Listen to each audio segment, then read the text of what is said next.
Hello बच्चों, मैं हूं विशाल सर। एलबीएस शिक्षण संस्थान में आपका स्वागत है। चलिए कक्षा 11 के रसायन विज्ञान के टॉपिकों में हम और आगे बढ़ते हैं।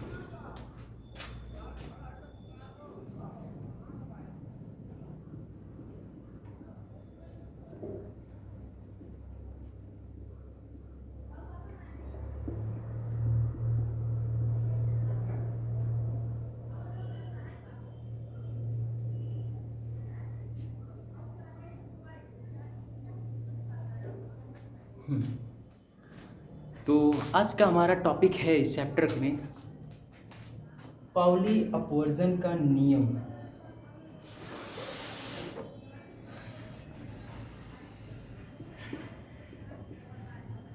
पाउली अपवर्जन का नियम, जिसकी अंग्रेजी होती है पाउली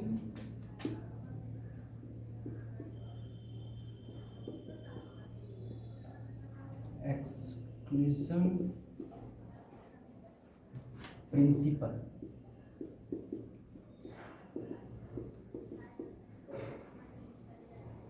चलिए, बड़ा इंपॉर्टेंट ये आपका रूल है। ठीक है, पाउली अपवर्जन का जो नियम होता है ये क्या होता है, चलिए समझते हैं। देखिए, पाउली अपवर्जन का जो नियम है ये किसी भी परमाणु के विभिन्न ऊर्जा स्तरों में कुल इलेक्ट्रॉनों की संख्या व उनको वितरित करने की व्यवस्था जो है निर्धारित करने के लिए इस नियम को अप्लाई किया जाता है। बात समझ में? तो पाउली नियम जो है, पाउली अपवर्जन का जो नियम है किसके लिए है? ये किसी भी ऑर्बिटल में परमाणु में जो इलेक्ट्रॉनों की संख्याएं हैं उनको निर्धारित करने का नियम है। साथ ही साथ इनके जो सही क्रम में व्यवस्थात्मक स्थिति है उनको निर्धारित करने का नियम। मतलब इलेक्ट्रॉनों का वितरण किस कक्षा में कैसे किया जाएगा ये बताने का जो लॉ है, नियम है, ये पाउली अपवर्जन का है।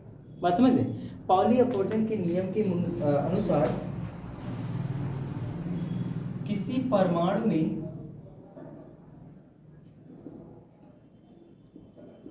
दो इलेक्ट्रॉन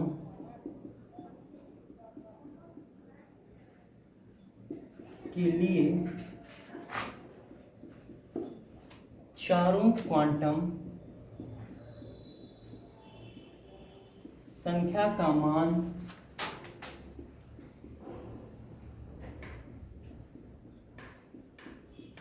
समान नहीं हो सकते।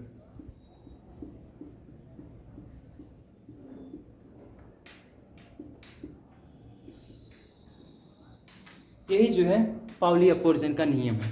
ठीक है, कि किसी परमाणु में जो दो इलेक्ट्रॉन रहते हैं, जैसे आपको बताया गया है कि एक ऑर्बिटल में कितने इलेक्ट्रॉन रह सकते हैं? दो इलेक्ट्रॉन रह सकते हैं अधिकतम। तो अगर कोई ऑर्बिटल में दो इलेक्ट्रॉन है तो दोनों इलेक्ट्रॉनों के लिए जो चारों क्वांटम संख्याएं आपको बताई गई हैं, यल, यम और यमएस, ये जो चारों क्वांटम संख्याएं बताई गई हैं, चारों की चारों क्वांटम संख्याओं का जो मान होगा ये एक समान हो ही नहीं सकता। खाली ऐसे भी इसको डिनोट कर सकते हैं, ये एक समान हो ही नहीं सकता। यही जो लॉ है, इसी लॉ को हम लोग पाउली अपवर्जन का नियम कहते हैं। बात समझ में आई? ठीक है, पाउली अपवर्जन का नियम क्या होता है? पाउली अपवर्जन के नियम के अनुसार किसी ऑर्बिटल में रहने वाले दो इलेक्ट्रॉनों के लिए जो चारों क्वांटम संख्याएं हैं ये बराबर नहीं हो सकती। दूसरे शब्दों में आपसे कहा जाए तो एज एग्जांपल मान लीजिए कि जैसे कि किसी ऑर्बिटल में दो इलेक्ट्रॉन हैं, इन दोनों इलेक्ट्रॉनों के लिए मान लीजिए कि यन, यल, यम, इन तीनों का अगर मान समान हो गया तो किसी भी परिस्थिति में ये आवश्यक नहीं है कि चौथे यश का भी मान समान हो जाए। पॉसिबल ही नहीं है। बात समझ में? अगर किसी भी परिस्थिति में यन, यल, यम का मान समान हो भी गया तो चौथा जो है ये हर एक स्थिति में उसी जैसे जो मान यल, यम, यन का था वही मान आपके यश का नहीं होगा। बात समझ में आई? ठीक है, इसी लॉ को हम लोग कहते हैं पाउली अपवर्जन का नियम। तो पाउली अपवर्जन ने हमको ये बताया कि किसी ऑर्बिटल में जो दो इलेक्ट्रॉन रहते हैं, इन दोनों इलेक्ट्रॉनों के लिए जो चारों क्वांटम संख्याएं होती हैं, ये जरूरी नहीं है कि बिल्कुल भी आवश्यक नहीं है कि जो है जो इलेक्ट्रॉनों की संख्याएं हो ये एक समान हो। बात समझ में? अर्थात यन, यल, यम जो है क्वांटम संख्याएं जो है चारों, इनके मान समान हो ही नहीं सकते। इसी लॉ को हम लोग कहते हैं पाउली अपवर्जन का नियम। जैसे एक उदाहरण देखिए जरा। जैसे हम आपसे कह रहे हो कि यन बराबर 1 कोश है, ठीक। यन बराबर 1 कोश का मतलब हो गया, इसका जब आप इलेक्ट्रॉनिक विन्यास करेंगे तो निकल करके आएगा 1s2, ठीक। n बराबर 1 वाले कोष का जो इलेक्ट्रॉनिक विन्यास होता है वो n(s)2 आता है। जैसे मैंने आपको बताया था ना कि ये जो आगे होता है ये मुख्य ऊर्जा स्तर को रिप्रेजेंट करता है, और जो ये यस लिखा होता है, अक्षर जो लिखा होता है, ये उप ऊर्जा स्तर को डिनोट करता है, उप कोष को डिनोट करता है। तो n बराबर 1 कोष का मतलब हो गया 1(s)2। अब यहाँ पे जरा देखिए n बराबर 1, यानी यहाँ पे n बराबर 1 होने का ये मतलब है कि हमारा जो ऑर्बिटल है, ये पहले ऑर्बिटल के रेफरेंस में बात किया जा रहा है, पहले कोष के विषय में बात किया जा रहा है। और पहले कोष में अभी जो है ये आप जान रहे हो कि पहला ऑर्बिटल है ये, और एक ऑर्बिटल में कितने इलेक्ट्रॉन रह सकते हैं? 2 इलेक्ट्रॉन रह सकते हैं। बात समझ में? तो अगर n बराबर 1 है तो l का मान आपको मालूम है कि n-1 पर डिपेंड करता है। अब यहाँ जरा देखोगे l बराबर जब निकालोगे तो 1 में से 1 घटाओगे 0, और अगर l बराबर 0 तब m बराबर भी 0 है ना। और चूंकि एक ऑर्बिटल में 2 ही इलेक्ट्रॉन रहते हैं, और जो यस यानी चौथा क्वांटम संख्या होता है ये उन ऑर्बिटलों के स्पिन को डिनोट करता है। और आप जान रहे हो कि दोनों के स्पिन जो होते हैं उन्हें कैसे डिनोट किया जाता है, यानी यस बराबर एक बार +1/2 तथा -1/2। अब जरा देखो कि यहाँ पे हमने पहला कोष लिया, जब पहला कोष लिया तो इस पहले कोष में हमको n बराबर 1 मिला, l बराबर 0 मिला, m बराबर 0 मिला, और s बराबर +1/2 से -1/2। तो आप देख पा रहे हो ना कि n, l, m, s अगर इनमें से रेयरली 2 या 3 क्वांटम संख्याओं के मान एक दूसरे के बराबर हो जाते हैं तो चौथा बिल्कुल भी किसी भी परिस्थिति में बराबर हो ही नहीं सकता, वो मान अलग हो जाएगा। बात समझ में? यही जो लॉ है, इसी लॉ को हम लोग कहते हैं पाउली अपवर्जन का नियम। एक बार फिर से सुनिए, पाउली अपवर्जन का नियम क्या होता है? किसी परमाणु में 2 इलेक्ट्रॉनों के लिए जो चारों क्वांटम संख्याएं होती हैं, इन चारों क्वांटम संख्याओं का मान एक समान नहीं हो सकता। बात समझ में आई? अर्थात यल, यम, यन, यस, ये यन, यम, यल, यस जो है, ये चारों क्वांटम संख्याएं किसी भी परिस्थिति में किसी भी ऑर्बिटल के लिए पॉसिबल ही नहीं है कि ये चारों की चारों क्वांटम संख्याएं एक दूसरे के बराबर हो जाए। कुछ 1-2 हो सकती है, जैसे एग्जांपल के तौर पे ये देख लो आप कि यल जो है ये यम के बराबर है, क्योंकि यल वाली वैल्यू यम के मान पर निर्भर करती है। अगर यल बराबर 0 है तो यम बराबर भी 0 होता है। तो इस कंडीशन में जैसे ये दो लोग तो बराबर हो गए, लेकिन दोनों और जो यन और यस हैं ये दोनों एकदम साफ साफ अलग अलग आपको दिखाई देते हैं। तो ये जो लॉ है, ये जो नियम है, रूल है, इसी को हम लोग कहते हैं पाउली अपवर्जन का नियम। ठीक, अगला हेडिंग।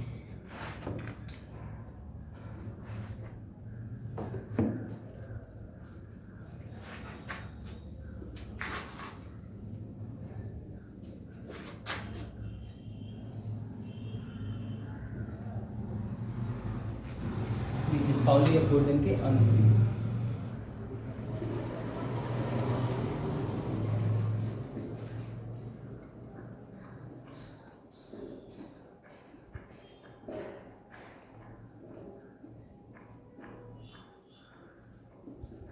पाउली अपवर्जन के अनुप्रयोग। देखिए, पाउली अपवर्जन का जो नियम है, इस नियम के द्वारा परमाणु के विभिन्न जो ऊर्जा स्तर हैं, इन ऊर्जा स्तरों में, या आप ऐसे कह सकते हो उपकोषों में जो इलेक्ट्रॉनों की अधिकतम संख्या है या विभिन्न क्वांटम संख्याओं की जो गणना है, ये बहुत आसानी के साथ कर सकते हैं हम लोग। और समझ में? ठीक है। तो पाउली अपवर्जन का जो रूल है, इसका रूल यही है कि मतलब इसकी सहायता से हम कर क्या सकते हैं, यही पढ़ना आपको। तो पाउली अपवर्जन का जो रूल है या नियम है, इस नियम की सहायता से हम क्या कर सकते हैं कि जो अलग बहुत ढेर सारी मुख्य ऊर्जा स्तर से, जिन्हें कोष कहते हैं या जो उपकोष हैं, इनमें इलेक्ट्रॉनों की अधिकतम संख्या का हम गणना कर सकते हैं, साथ ही साथ क्वांटम संख्याओं का भी गणना कर सकते हैं इस नियम से। तो अभी हम देख रहे हैं कि जो पाउली अपवर्जन है, इनके रूल क्या क्या हैं, मतलब अनुप्रयोग क्या है। तो इसका जो पहला यूज है, पहला अनुप्रयोग है, वो ये है कि किसी मुख्य ऊर्जा स्तर में इलेक्ट्रॉनों की अधिकतम संख्या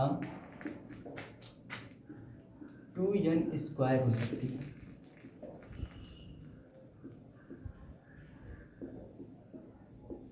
ठीक, ये पाउली अपवर्जन का पहला जो है अनुप्रयोग है कि किसी भी परमाणु में जो कोष होते हैं, उनमें इलेक्ट्रॉनों की अधिकतम संख्या कितनी हो सकती है?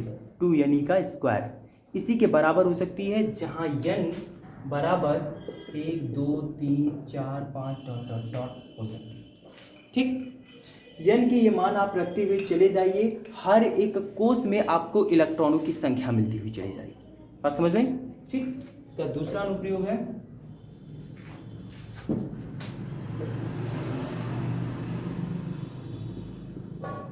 किसी कोष में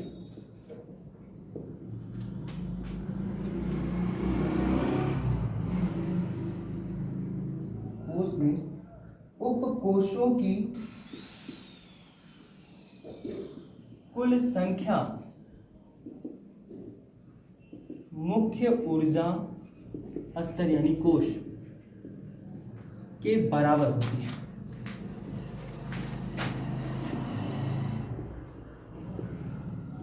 उसके बराबर होती है। मेरे कहने का ये मतलब है कि किसी भी मुख्य ऊर्जा स्तर अर्थात कोष में जो उपकोषों की संख्याएं होती हैं, ये उपकोषों की संख्याएं इसी कोष के बराबर होती है। मतलब किसी भी उपकोष में, किसी भी कोष में जितने कोष रहेंगे उतने ही उपकोष रहते हैं। बात समझ गए? ठीक है। अगला पॉइंट है इसका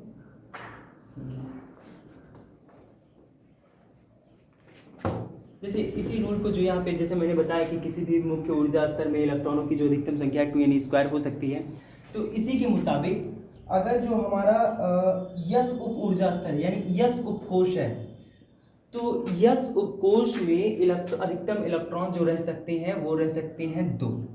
ठीक है। जो यस उपकोष है इसमें अधिकतम कितने इलेक्ट्रॉन रह सकते हैं? 2 इलेक्ट्रॉन रह सकते हैं। ठीक है। और जो पी उपकोष है, पी उपकोष में अधिकतम 6 इलेक्ट्रॉन रह सकते हैं। देखिए यस का मतलब हो गया n बराबर 1। ठीक।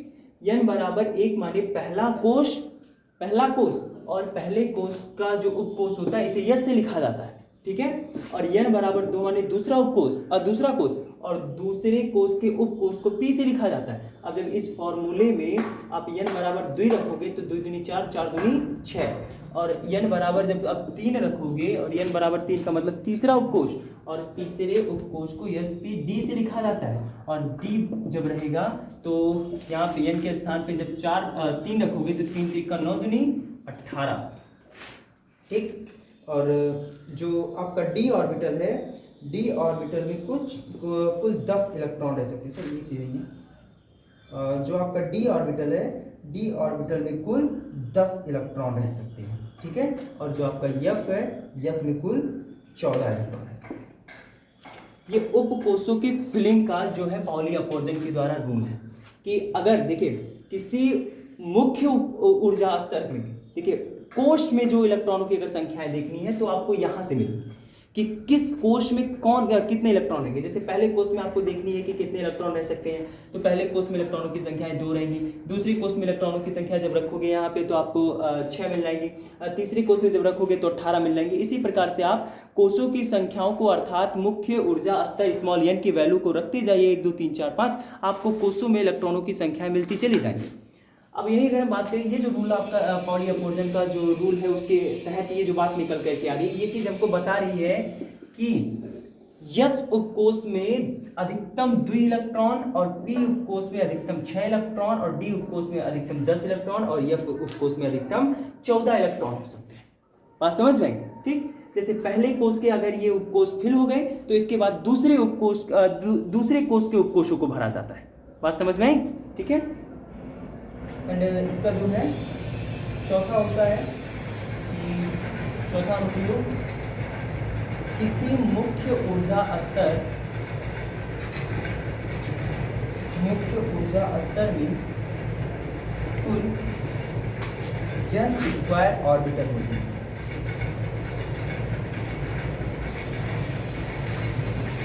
किसी मुख्य ऊर्जा स्तर में कुल कितने ऑर्बिटल होते हैं? n²। मुख्य ऊर्जा स्तर का माने n। ठीक। n की वैल्यू 1 2 3 रखते हुए चले जाएंगे। मुख्य ऊर्जा स्तरों में आपको ऑर्बिटलों की संख्याएं मिलती हुई चली जाएंगी। जैसे यहाँ भी n बराबर आप 1 रखिए तो ऑर्बिटल की संख्या कितनी मिलेगी? यानी n बराबर 1 यानी पहले कोष में जो ऑर्बिटलों की संख्याएं होती वो 1 होती है। और n बराबर आप 2 रखोगे तो दूसरे कोष में जो ऑर्बिटलों की संख्या होती है 4 होती है।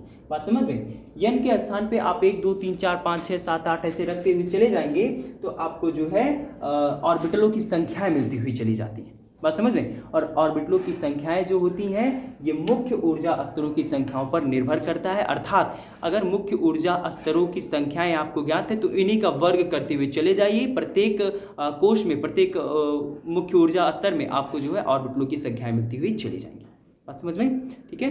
तो आज के टॉपिक में बस इतना ही। तो ये पाउली अपवर्जन का नियम बहुत इंपॉर्टेंट था। कल हम लोग इससे भी ज़्यादा इंपॉर्टेंट पढ़ेंगे जिसका नाम है हुंड का लॉ, बहुत इंपॉर्टेंट है। तो उसको कल पढ़ते हैं। आज के लिए बस इतना ही।